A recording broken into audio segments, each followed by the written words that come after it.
Welcome to पालवार study. मैं हूं राघवेंद्र जाट और आज की इस वीडियो में हम भारतीय संविधान में मौलिक अधिकार के बारे में पढ़ेंगे। तो चलिए शुरू करते हैं। मौलिक अधिकार। भारतीय संविधान में मौलिक अधिकार की परिभाषा समझ लेते हैं हम। मौलिक अधिकार वे अधिकार हैं जिनका वर्णन भारतीय संविधान के भाग 3 में किया गया है, अर्थात भारतीय संविधान के भाग 3 में वर्णित अधिकार ही मौलिक अधिकार हैं। मौलिक अधिकार भारतीय संविधान के भाग 3 अनुच्छेद 12 से 35 तक में दिए गए हैं। ये परीक्षाओं में पूछा जाता है कौन से भाग में मौलिक अधिकार दिए गए हैं, तो इसका उत्तर है भाग 3 कहां से कहां तक हैं। मौलिक अधिकार से संबंधित अनुच्छेद 12 से 35 तक। ये तथ्य आपको याद रखना है, सिविल सेवा परीक्षाओं में अक्सर पूछे जाते हैं। मौलिक अधिकार के बारे में बेसिक तथ्य जो हैं, मौलिक अधिकार लिए गए हैं संयुक्त राज्य अमेरिका के संविधान से।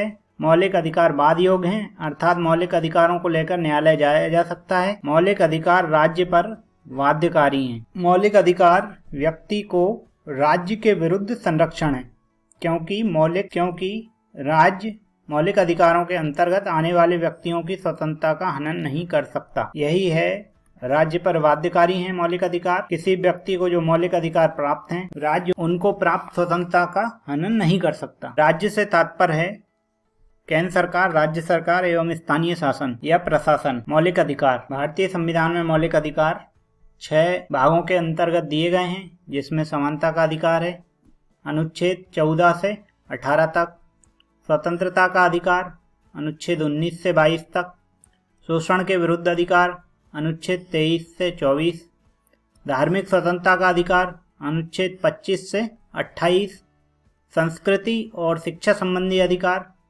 अनुच्छेद 29 से 30, संवैधानिक उपचारों का अधिकार अनुच्छेद 32। इस तरह ये 6 श्रेणियों के अंतर्गत दिए गए हैं। समानता का अधिकार, स्वतंत्रता का अधिकार, शोषण के विरुद्ध अधिकार, धार्मिक स्वतंत्रता का अधिकार, संस्कृति और शिक्षा संबंधी अधिकार, संवैधानिक उपचारों का अधिकार। संपत्ति के अधिकार को 44वें संविधान संशोधन अधिनियम 1978 द्वारा मूल अधिकारों की सूची से हटाकर संविधान के भाग 12 अनुच्छेद 300A के अंतर्गत कानूनी अधिकार बना दिया गया है। पहले मौलिक अधिकार 7 भागों में दिए गए थे मूल रूप से संविधान में, लेकिन 44वें संविधान संशोधन 1978 द्वारा संपत्ति के अधिकार को मूल अधिकारों की सूची से हटा दिया गया। 6 प्रकार के जो अधिकार हैं उनके बारे में हम विस्तृत रूप से चर्चा करेंगे। चलिए, सबसे पहला है समानता का अधिकार अनुच्छेद 14 से 18। अनुच्छेद 14 में है विधि के समक्ष समता। अनुच्छेद 15 धर्म, मूलवंश, जाति, लिंग या जन्म स्थान के आधार पर विभेद का प्रतिषेध। अनुच्छेद 16 लोक नियोजन के विषय में अवसर की समता। अनुच्छेद 17 अस्पृश्यता का अंत या छुआछूत का अंत।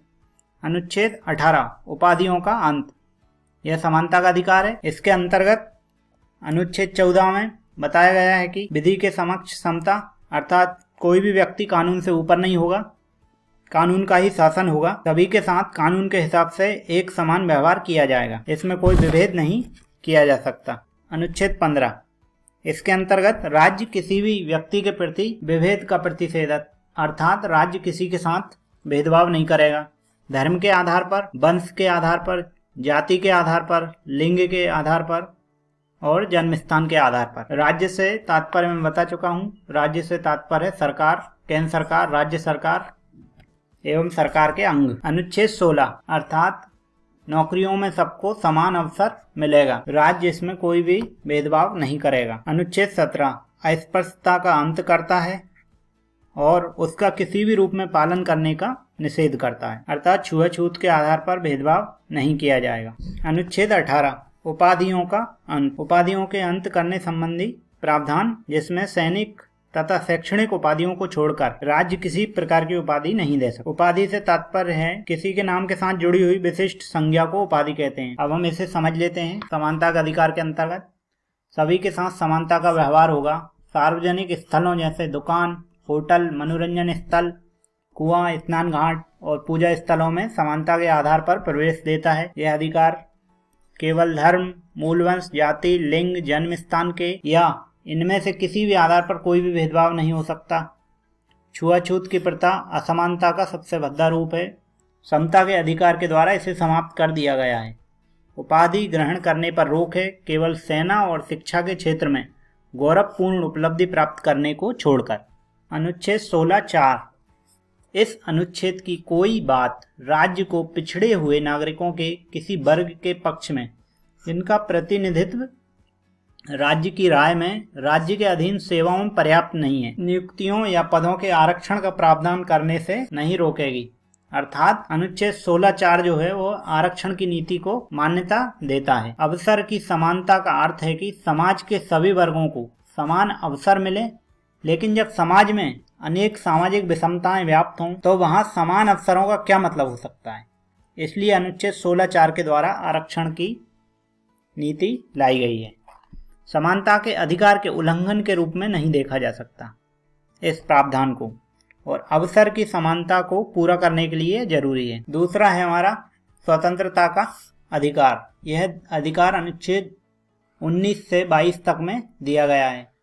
आप यह भी समझते चलें कि स्वतंत्रता का अधिकार कहाँ से कहाँ तक है, यह भी परीक्षाओं में पूछा जाता है। स्वतंत्रता का अधिकार, समानता का अधिकार, अनुच्छेद पे भी ध्यान दें, तथ्यात्मक चीजों को ध्यान से समझें। स्वतंत्रता का अधिकार के अंतर्गत अनुच्छेद 19, अनुच्छेद 20, अनुच्छेद 21, अनुच्छेद 21A और अनुच्छेद 22। अनुच्छेद 19 में है बोलने की स्वतंत्रता। अनुच्छेद 20 अपराधों के लिए दोष सिद्धि के संबंध में संरक्षण। अनुच्छेद 21 प्राण और दैहिक स्वतंत्रता। अनुच्छेद 21A शिक्षा का अधिकार। अनुच्छेद 22 गिरफ्तारी और निरोध से संरक्षण। अनुच्छेद 19 क्या है? बोलने की स्वतंत्रता विषयक कुछ अधिकारों का संरक्षण है।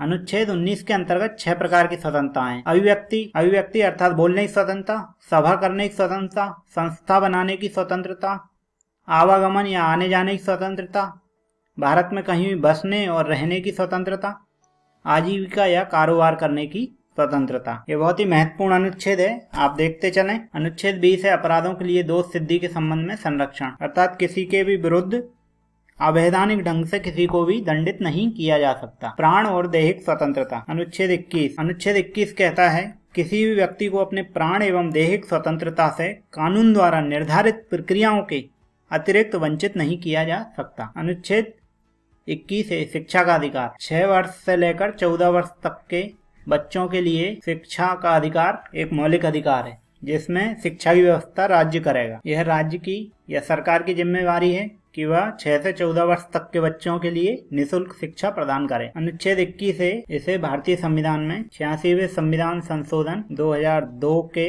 द्वारा जोड़ा गया। अनुच्छेद 22 कुछ दशाओं में गिरफ्तारी और निरोध से संरक्षण। यह गिरफ्तार व्यक्ति को संरक्षण प्रदान करता है। चलिए इसे और समझ लेते हैं हम स्वतंत्रता का अधिकार को। अनुच्छेद 21 जीवन और दैहिक स्वतंत्रता का संरक्षण। किसी भी व्यक्ति को उसके प्राण या दैहिक स्वतंत्रता से विधि द्वारा स्थापित प्रक्रिया के अनुसार ही वंचित किया जाएगा, अन्यथा नहीं। विधि द्वारा स्थापित प्रक्रिया अर्थात कानूनी प्रक्रिया के द्वारा ही किसी व्यक्ति को उसके प्राण से, अर्थात किसी को भी अगर सजा होती है तो वो कानून द्वारा सम्मत प्रक्रिया के द्वारा ही होती है। वैसे किसी को मृत्यु दंड नहीं दिया जा सकता। किसी भी लोकतंत्र में समता और स्वतंत्रता सबसे महत्वपूर्ण अधिकार हैं। स्वतंत्रता क्या है?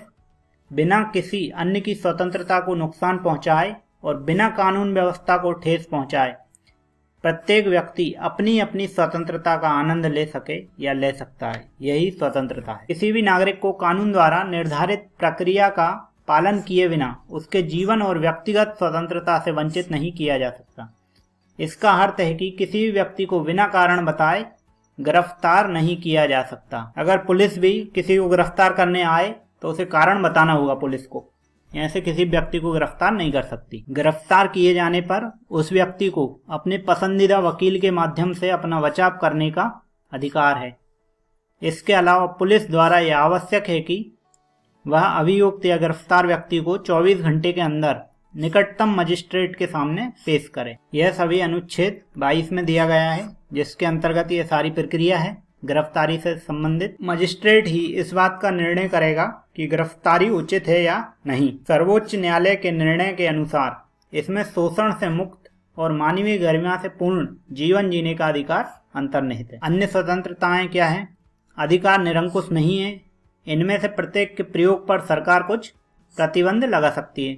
अर्थात कोई भी अधिकार ऐसा नहीं है जो कि असीमित हो, सरकार उस पर कुछ न कुछ प्रतिबंध लगा सकती है। उदाहरण के लिए भाषण और अभिव्यक्ति की स्वतंत्रता पर कानून व्यवस्था, शांति और नैतिकता के आधार पर प्रतिबंध लगाए जा सकते हैं।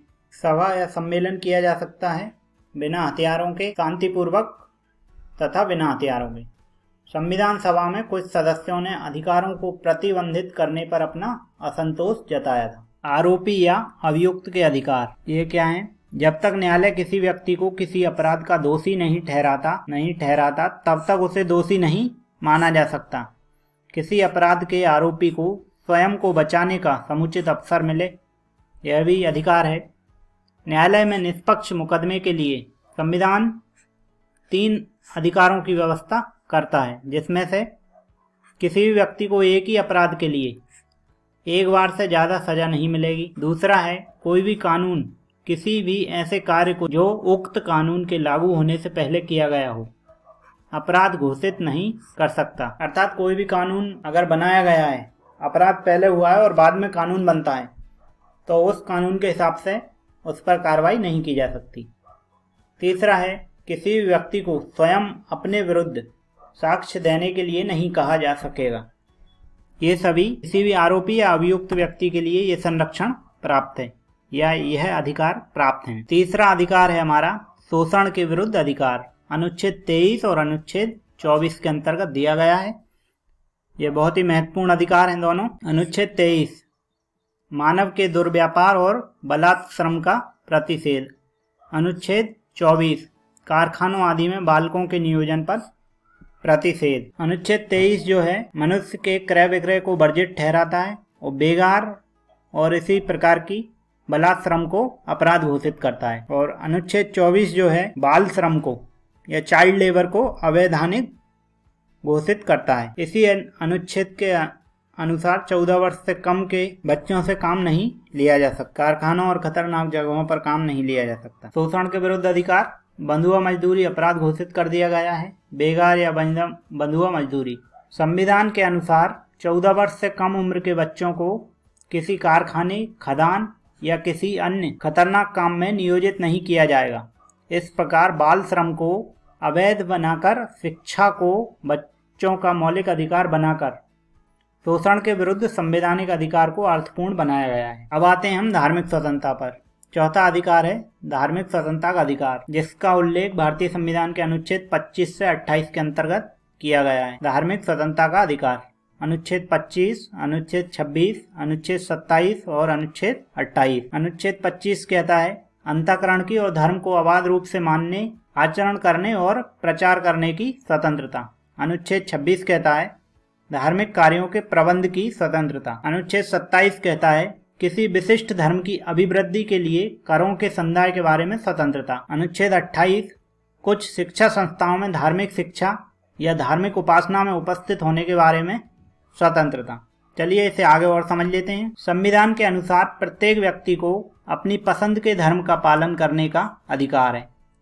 अर्थात कोई भी व्यक्ति अपनी पसंद के धर्म का पालन कर सकता है। आस्था और प्रार्थना की स्वतंत्रता, धर्म चुनने और पालन करने का अधिकार। धार्मिक स्वतंत्रता का अर्थ है कि सभी व्यक्तियों को अपने धर्म को अबाध रूप से, मतलब बिना बाधा के अबाध रूप से मानने, उसके अनुसार आचरण करने और प्रचार करने का समान हक होगा। कोई भी धर्म का व्यक्ति या कोई भी व्यक्ति जो किसी भी धर्म का पालन करता हो वह उस धर्म को अबाध रूप से मान सकता है, उसके अनुसार आचरण कर सकता है और उस धर्म का प्रचार कर सकता है। यह हक सभी को दिया गया है। लेकिन धार्मिक स्वतंत्रता पर कुछ प्रतिबंध भी हैं। लोक व्यवस्था, नैतिकता और स्वास्थ्य के आधार पर सरकार धार्मिक स्वतंत्रता पर प्रतिबंध लगा सकती है। अर्थात धार्मिक स्वतंत्रता का अधिकार असीमित नहीं है। संविधान भी जबरन धर्म परिवर्तन को कोई इजाजत नहीं देता है। अर्थात धार्मिक स्वतंत्रता तो है लेकिन जबरन धर्म परिवर्तन नहीं किया जा सकता। सभी धर्मों की समानता के अधिकार के अंतर्गत नौकरियों में नियुक्ति के संबंध में सरकार धर्म के आधार पर भेदभाव नहीं करेगी। राज्य द्वारा संचालित शैक्षणिक संस्थाओं में ना तो किसी धर्म का प्रचार किया जाएगा, ना ही कोई धार्मिक शिक्षा दी जाएगी और ना ही उसमें प्रवेश के लिए किसी धर्म को वरीयता दी जाएगी। यह धार्मिक स्वतंत्रता का अधिकार कहता है। अगला है हमारा संस्कृति और शिक्षा संबंधी अधिकार। इसके अंतर्गत अनुच्छेद 29 और अनुच्छेद 30 आता है। अनुच्छेद 29 में अल्पसंख्यक वर्गों के हितों का संरक्षण और अनुच्छेद 30 में शिक्षा संस्थाओं की स्थापना प्रशासन करने का अल्पसंख्यक वर्गों का अधिकार। इसे समझते हैं हम। भारतीय समाज कोई समरूप समाज नहीं है, उसमें काफ़ी विविधता है, ये हम सभी जानते हैं। हमारा संविधान मानता है कि विविधता हमारे समाज की मजबूती है। किसी समुदाय को केवल धर्म के आधार पर नहीं बल्कि भाषा संस्कृति के आधार पर भी अल्पसंख्यक माना जाता है। अल्पसंख्यक वह समूह है जिसकी अपनी एक भाषा धर्म होता है और देश के किसी एक भाग में या पूरे देश में संख्या के आधार पर वे किसी अन्य समूह से छोटा है। ऐसे अल्पसंख्यक समूहों को अपनी भाषा, लिपि और संस्कृति को सुरक्षित रखने और विकसित करने का अधिकार है। यही अधिकार अनुच्छेद 29 और 30 में दिया गया है। भाषाई या धार्मिक अल्पसंख्यक अपने शिक्षण संस्थान खोल सकते हैं। ऐसा करके वे अपनी संस्कृति को सुरक्षित और विकसित कर सकते हैं। शिक्षण संस्थाओं को वित्तीय अनुदान देने के मामले में सरकार इस आधार पर भेदभाव नहीं करेगी कि वह शिक्षण संस्थान का प्रबंध किसी अल्पसंख्यक समूह के हाथ में है। अर्थात अल्पसंख्यक के आधार पर कोई भेदभाव नहीं किया जाएगा। संवैधानिक उपचारों का अधिकार। अनुच्छेद 32 इस भाग द्वारा प्रदत्त अधिकारों को प्रवर्तित कराने के लिए उपचार, अर्थात यह जो सभी अर्थात ऐसा तरीका जिससे मौलिक अधिकारों को व्यवहार में लाया जा सके और उल्लंघन होने पर अधिकारों की रक्षा की जा सके। अनुच्छेद 32 संवैधानिक उपचारों का अधिकार के बारे में डॉक्टर अंबेडकर ने कहा है। उन्होंने इसे संविधान का हृदय और आत्मा की संज्ञा दी है। इसके अंतर्गत हर नागरिक को अधिकार प्राप्त है कि वह अपने मौलिक अधिकारों के उल्लंघन की स्थिति में सीधे उच्च न्यायालय और सर्वोच्च न्यायालय, हाई कोर्ट और सुप्रीम कोर्ट जा सकता है। हाई कोर्ट या सुप्रीम कोर्ट मौलिक अधिकारों को लागू करने के लिए सरकार को आदेश और निर्देश दे सकते हैं। न्यायालय कई प्रकार के विशेष आदेश जारी करता है जिन्हें प्रादेश या रिट कहते हैं। ये 5 प्रकार के रिट न्यायालय जारी करता है। बंदी प्रत्यक्षीकरण, परमादेश, निषेधादेश, अधिकार प्रच्छा और उत्प्रेषण। इसके अतिरिक्त मौलिक अधिकारों के अंतर्गत अनुच्छेद 12 आता है जिसमें राज्य की परिभाषा दी गई है। मौलिक अधिकारों को लागू होना बताया गया कहाँ कहाँ मौलिक अधिकार लागू होंगे। अनुच्छेद 13 में मूल अधिकारों से असंगत या उनका अल्पीकरण करने वाली विधियां अमान्य घोषित की गई हैं। और अनुच्छेद 33 में संसद को शक्ति दी गई है कि इस भाग द्वारा प्रदत्त अधिकारों को बलों अर्थात फोर्सेस के बारे में लागू होने के संदर्भ में संसद की शक्ति है कि ये फोर्सेस पे कहाँ तक लागू होंगे। और अनुच्छेद 34 मार्शल लॉ लागू होने पर अधिकारों पर प्रतिबंध, कुछ प्रतिबंध लगाता है मार्शल लॉ की स्थिति में।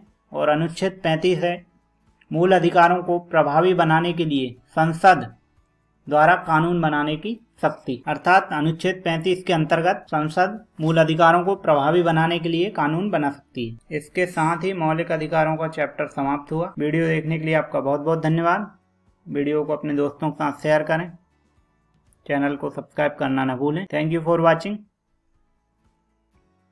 वीडियो देखने के लिए आपका बहुत बहुत धन्यवाद। पालवार स्टडी यूट्यूब चैनल को सब्सक्राइब करना न भूलें। आपका दिन शुभ हो।